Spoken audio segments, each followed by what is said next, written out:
आपल्याला लोकांचे खरे रंग दिसतात. अरे या व्यक्तीला का नाही कळत की ही गोष्ट माझ्यासाठी किती महत्वाची आहे ते.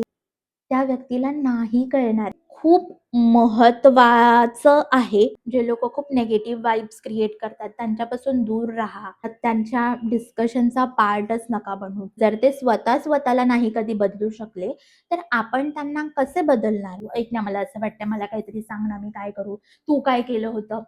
हे करण्याची गरजच नाही पडणार आणि त्यामुळे आपण आपला वेळ वाया घालवतो, आपली एनर्जी वाया घालवतो आणि आपला बीपी हाय करून घेतो. हो, लाईट बिल भरलं का, या महिन्याचं लाईट बिल भरलं का. तुम्ही का नाही शिकतात सिलेंडर लावायला.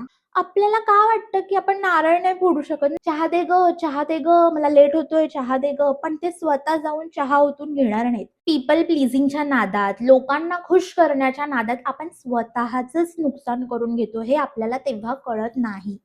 त्याला तुम्ही जर्नल नाव द्या किंवा काय नाव देऊ पण नका, पण लिहा. इतना तो बनते.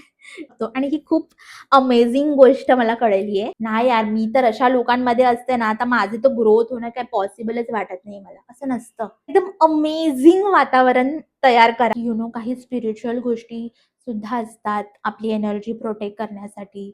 सगळा खेळ आपल्या एनर्जीचाच आहे. कळतंय?